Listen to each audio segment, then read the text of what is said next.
Rahu mysterious है, राहु रहस्यमयी है, राहु कलयुग है, राहु कलयुग का राजा है, राहु कलयुग का विनाश भी है। इस वीडियो में मैं बात करूंगी राहु के बारे में। राहु आपके पहले भाव में जब होते हैं तो कैसे रिजल्ट देते हैं, इसके बारे में हम बात करेंगे। दोस्तों, राहु का नाम जब भी हम सुनते हैं हम डर जाते हैं। जब भी हमें यह बताया जाता है कि राहु की महादशा चल रही है, इसका मतलब हमें प्रिपेयर कर दिया जाता है कि अब जो भी होगा बुरा ही होगा, अच्छा तो कुछ हो ही नहीं सकता। लेकिन क्या इसमें सच्चाई है दोस्तों? जी नहीं दोस्तों, सच्चाई इसमें आधी ही है, आधा झूठ है इसमें। राहु कलयुग है, राहु कलयुग का राजा है। यानी इस कलयुग में जब तक आप राहु के गुण नहीं अपनाएंगे आप सक्सेसफुल हो ही नहीं सकते। जितने भी बड़े बड़े बिजनेसमैन हैं उन सब की चार्ट आप उठाकर देख लीजिए, आप देखेंगे कि राहु कहीं ना कहीं उनके चार्ट में बहुत प्रोमिनेंट है, बहुत मजबूत स्थिति में है। जब तक राहु प्रोमिनेंट नहीं होंगे आपको इंस्टेंट सक्सेस मिल ही नहीं सकती। राहु ही एक ऐसा ग्रह है जो आपको पल भर में राजा से रंक और रंक से राजा बना सकता है। राहु जैसा प्लैनेट अगर आपके पहले ही भाव में बैठा हो तो आप अपने आप में ही एक बहुत रहस्यमयी पर्सनालिटी बन जाते हैं। इसका मतलब है कि कहीं ना कहीं आपका जो जन्म है वो किसी पर्पस के साथ हुआ है, क्योंकि राहु जब पहले भाव में होते हैं, पहला भाव आपके खुद का होता है, आपकी पर्सनालिटी का होता है, आपके शरीर का होता है। जब आपका जन्म होता है, इस दुनिया में आप आते हैं, तो जो आपकी स्थिति होती है वो आपके पहले भाव से देखी जाती है। तो राहु जब आपके पहले भाव में हो तो सबसे पहली बात यहाँ पे समझने वाली ये होती है दोस्तों कि कहीं ना कहीं आप किसी अधूरे काम को पूरा करने के लिए इस दुनिया में आए हैं।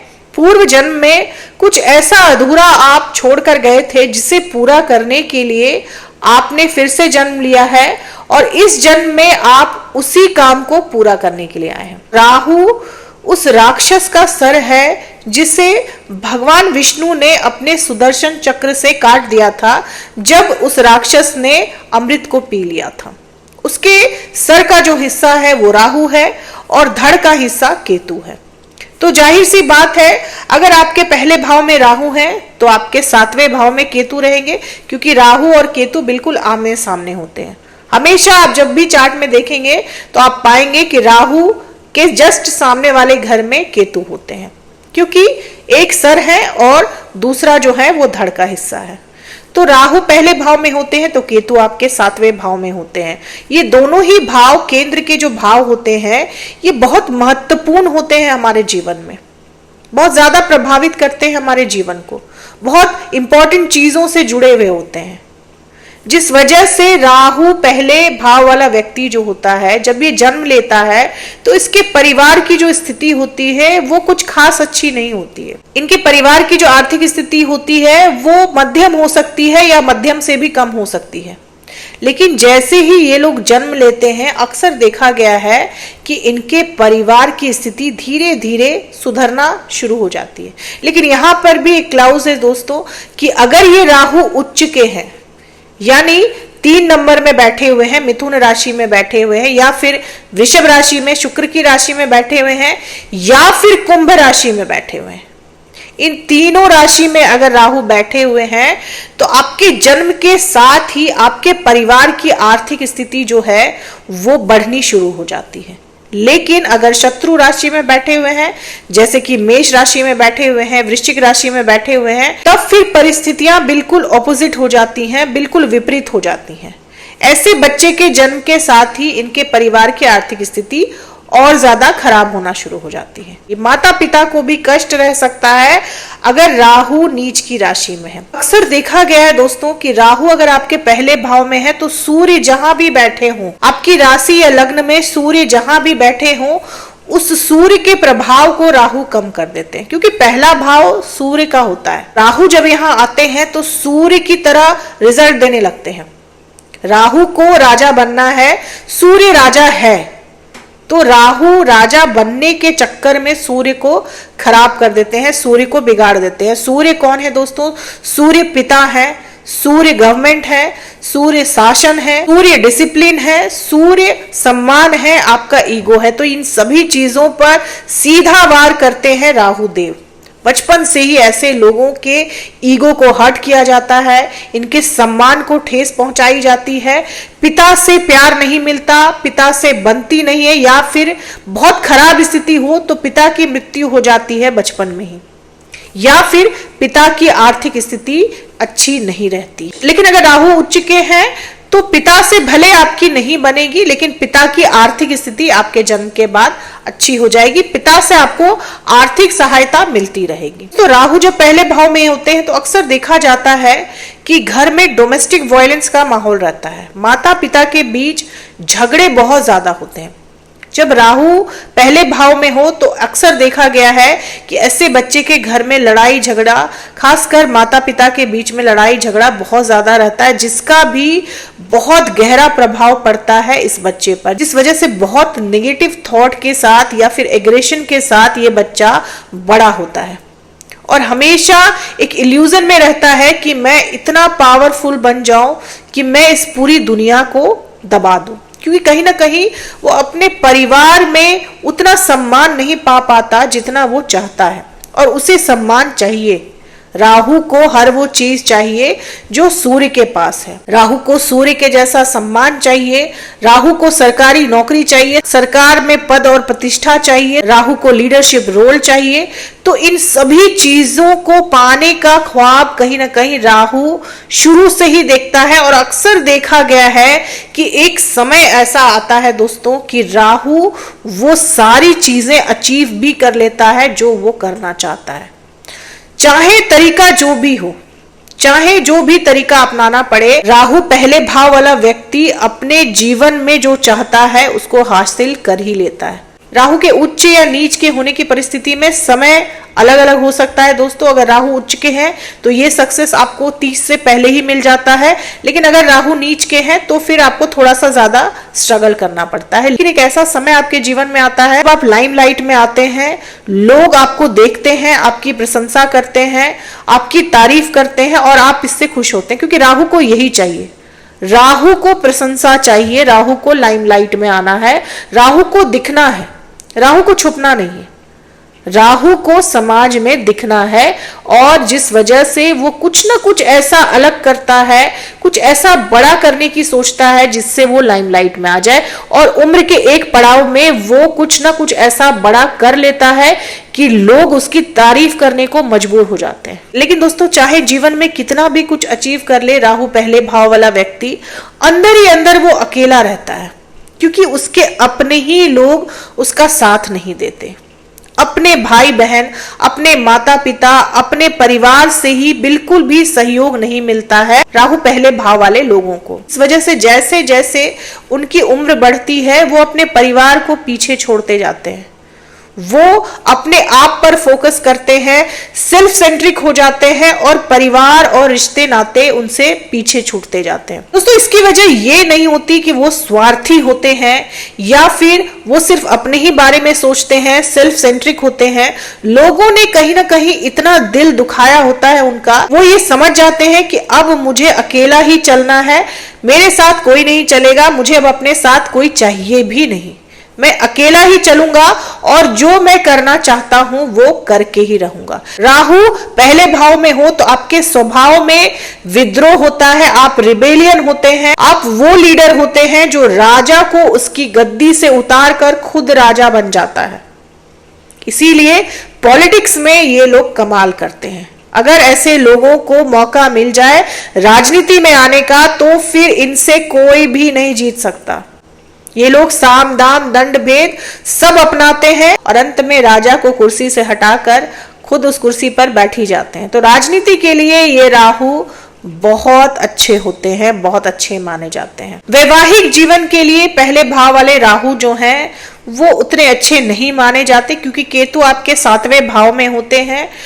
तो वैवाहिक जीवन में समस्याएं आती हैं, आपको आपके जीवन साथी से वो प्यार, वो स्नेह नहीं मिल पाता जिसकी आप कामना करते हैं, जिसकी आप इच्छा रखते हैं, जिस वजह से उम्र के एक पड़ाव के बाद आप कहीं ना कहीं अपने जीवन साथी को भी पीछे छोड़ देते हैं। आप अपने जीवन साथी से भी कट जाते हैं, क्योंकि आपको जो स्नेह, जो प्रेम चाहिए होता है वो नहीं मिल पाता, जो इंपॉर्टेंस चाहिए होती है अपने जीवन साथी से वो नहीं मिल पाती, जिस वजह से आप डिससेटिस्फाइड रहते हैं। क्योंकि केतु 7वें भाव में बैठे हैं तो डिटैचमेंट देते हैं जीवन साथी से, डिससेटिस्फैक्शन देते हैं, जिस वजह से आप कट जाते हैं। जरूरी नहीं है कि आपका डिवोर्स हो जाए, आप कहीं ना कहीं साइकोलॉजिकली उनसे कट जाते हैं, उनसे दूर रहते हैं, या फिर ये मान लेते हैं कि मेरा वैवाहिक जीवन ऐसे ही चलेगा, मैं अब इसमें ज्यादा एफर्ट नहीं लगाऊंगा। तो इस तरह की परिस्थिति राहु पहले भाव में बैठकर बना देते हैं। आप खुद पे ज्यादा ध्यान देने लगते हैं और अपने पति या पत्नी पर ज्यादा ध्यान नहीं देते हैं, जिस वजह से भी आपके वैवाहिक जीवन में समस्याएं आना शुरू हो जाती हैं। हालांकि यहाँ पर भी एक क्लाउज है दोस्तों, अगर राहु उच्च के हैं यानी मिथुन राशि में है और केतु भी 7वें भाव में उच्च के हैं यानी बृहस्पति की राशि धनु राशि में है, तब आपको जीवन साथी बहुत अच्छा मिलता है, बहुत अच्छा जीवन साथी मिलता है आपको, आपका ख्याल रखने वाला मिलता है, आपको प्रेम करने वाला मिलता है, आपके साथ लॉयल होता है। लेकिन फिर भी कहीं ना कहीं आपके अंदर एक डिससेटिस्फैक्शन रहती है, क्योंकि आपका जन्म ही खुद के लिए कुछ ना कुछ करने के लिए हुआ है। तो आप जब तक अपने साथ वाले लोगों को पीछे नहीं छोड़ते, आप वो हासिल नहीं कर पाते जो आप करने के लिए इस दुनिया में आए। तो बहुत सारे केसेस ऐसे देखे गए हैं कि राहु जब पहले भाव में होते हैं, ऐसा बच्चा अपने ही घर में दूसरा जन्म लेकर आता है, यानी आपके परिवार में पहले किसी की अकाल मृत्यु हुई हो और वही व्यक्ति दूसरा जन्म लेकर आता है और उसके चार्ट में राहु पहले भाव में पाया जाता है और सेम डीएनए को कैरी करता है। राहु अगर उच्च के हो आपके पहले भाव में, बुध की प्लेसमेंट अच्छी हो, तो ऐसे व्यक्ति उच्च कोटि के बिजनेसमैन बनते हैं, अरबपति खरबपति होते हैं, क्योंकि ये राहु आपको रातों रात अमीर बनाते हैं, बहुत बढ़िया बिजनेसमैन बनाते हैं। अगर मिथुन राशि के राहु आपके पहले भाव में है और बुध भी उच्च के हैं या फिर बुध की प्लेसमेंट केंद्र या त्रिकोण में अच्छी बनी हुई है, तब आप बहुत बड़े बिजनेसमैन बनते हैं, अरबों खरबों का व्यापार आप करते हैं, क्योंकि राहु छोटा कुछ भी नहीं देते। क्योंकि राहु जब देते हैं तो इंस्टेंट देते हैं, छप्पर फाड़ के अगर कोई ग्रह देता है राहु ही देता है, शनि की तरह धीरे धीरे नहीं देते हैं, वो फास्ट देते हैं। लेकिन अगर राहु नीच के हैं पहले भाव में तो आपको सक्सेस तो मिलता है, लेकिन काफी स्ट्रगल करके मिलता है। राहु पहले भाव में हेल्थ से रिलेटेड इश्यूज भी देते हैं दोस्तों, खासकर आपको मस्तिष्क से जुड़ी परेशानियां हो सकती हैं, डिप्रेशन, एंजाइटी, डर, भय, एक अनजाना सा डर, डरावने सपने, इस तरह की परिस्थिति राहु बनाते हैं। भ्रम की स्थिति, अच्छे को बुरा, बुरे को अच्छा समझना, इस तरह की परिस्थिति राहु बना देते हैं। ब्रेन से रिलेटेड प्रॉब्लम आपको रह सकती है, उम्र के आखिरी पड़ाव में कंफ्यूजन या फिर याददाश्त चली जाना, इस तरह की परेशानियां भी आपको रह सकती हैं। अगर राहु पहले भाव में नीच के हैं तो फिर आपको ब्रेन से रिलेटेड कोई गंभीर बीमारी भी दे सकते हैं राहु पहले भाव में। राहु अगर वृषभ राशि में पहले भाव में हो तो फिर आप ग्लैमर इंडस्ट्री में, फिल्म इंडस्ट्री में, फैशन इंडस्ट्री में, फाइनेंस के क्षेत्र में, मीडिया के क्षेत्र में बहुत बड़े ओहदे को हासिल करते हैं, कुछ बहुत बड़ा अचीव करते हैं, इतना बड़ा अचीव करते हैं कि आप अचानक से लाइमलाइट में आ जाते हैं। सोशल मीडिया इन्फ्लुएंसर भी अगर आप हैं तो पहले भाव में बैठा हुआ राहु आपको रातों रात फेमस करा देता है, रातों रात आप वायरल हो जाते हैं, ऐसी परिस्थिति राहु बना देते हैं अगर राहु मिथुन राशि या फिर वृषभ राशि में आपके पहले भाव में है। पहले भाव के राहु अगर कुंभ राशि में है तो भी आपको ये बहुत बड़ा सक्सेस देते हैं, एडमिनिस्ट्रेशन के क्षेत्र में आपको बड़ा सक्सेस दे सकते हैं कुंभ राशि के राहु पहले भाव में, क्योंकि शनि की राशि है और कुंभ राशि राहु को अति प्रिय है। यहां पर शनि की तरह एक्ट करते हैं राहु, शनि की तरह रिजल्ट देते हैं राहु, तो धीरे धीरे देते हैं। शुरुआती दौर में आपको थोड़ा स्ट्रगल करवाते हैं, लेकिन आईएएस, आईपीएस, एडमिनिस्ट्रेटर या फिर प्राइवेट जॉब में आप किसी बड़े पोस्ट पर पहुंच सकते हैं इस राहु की मदद से। बड़े बिजनेसमैन भी हो सकते हैं, इंटरनेशनल लेवल के बिजनेसमैन हो सकते हैं, आप बहुत बड़े व्यापारी हो सकते हैं राहु अगर आपके पहले भाव में कुंभ राशि में, मिथुन राशि में या फिर वृषभ राशि में है। तो राहु नास्तिक नहीं बनाते, राहु धार्मिक बनाते हैं, लेकिन ये लोग धर्म को अलग तरह से निभाते हैं, ये लोग अपने धर्म के पथ पे अलग तरह से चलते हैं, लोगों से थोड़ा अलग तरीके से भगवान तक पहुंचने का रास्ता अपनाते हैं, लेकिन नास्तिक नहीं होते दोस्तों। अगर कोई ये कहे कि राहु पहले भाव में है तो वो नास्तिक है, तो ये फिर गलत बात होगी। राहु पहले भाव में है तो आप आस्तिक होते हैं, आप भगवान के बहुत करीब होते हैं, लेकिन भगवान को पूजने का तरीका आपका अलग हो सकता है। अब दोस्तों, राहु अगर पहले भाव में है और आपके जीवन में बहुत सारी परेशानियां हैं, तो क्या उपाय आप कर सकते हैं? राहु के बीज मंत्र का जाप। प्रत्येक दिन आप राहु के बीज मंत्र का जाप 108 बार करें। इसके अलावा दोस्तों, आप 400 ग्राम जौ लें। जौ यानी कि बार्ली, क्योंकि जौ जो है वो राहु से जुड़ा हुआ है। 400 ग्राम इसलिए दोस्तों क्योंकि राहु का जो नंबर है वो 4 है। तो 400 ग्राम आप जौ लें और किसी भी बहते हुए पानी में आप शनिवार के दिन शाम के वक्त उसको बहा दें। वापस फिर आपको मुड़कर नहीं देखना है। ऐसा अगर आप 51 शनिवार तक कर लेते हैं तो भी राहु पहले भाव में अगर आपको खराब रिजल्ट दे रहे हैं तो उसमें काफी हद तक सुधार आ जाता है, आपके लाइफ में स्टेबिलिटी आ जाती है। सोमवार के दिन शंकर भगवान का जलाभिषेक करें। उस जल में आप जौ और काले तिल जरूर डाल दें। ऐसा करने से भी आपका मन शांत रहता है, आपको डिप्रेशन, एंजाइटी से राहत मिलती है और आपके कामों में जो रुकावटें आ रही है वो भी दूर होती है। तो दोस्तों, ये थी मेरी एनालिसिस राहु पहले भाव वाले लोगों के लिए। उम्मीद करती हूँ कि आप लोगों को इससे बहुत हेल्प मिली होगी। अगर हेल्प मिली हो तो चैनल को सब्सक्राइब करें, लाइक करें, शेयर करें, कमेंट करें और बेल आइकन जरूर दबा दें दोस्तों। तब तक के लिए जय माता दी, जय श्री राम।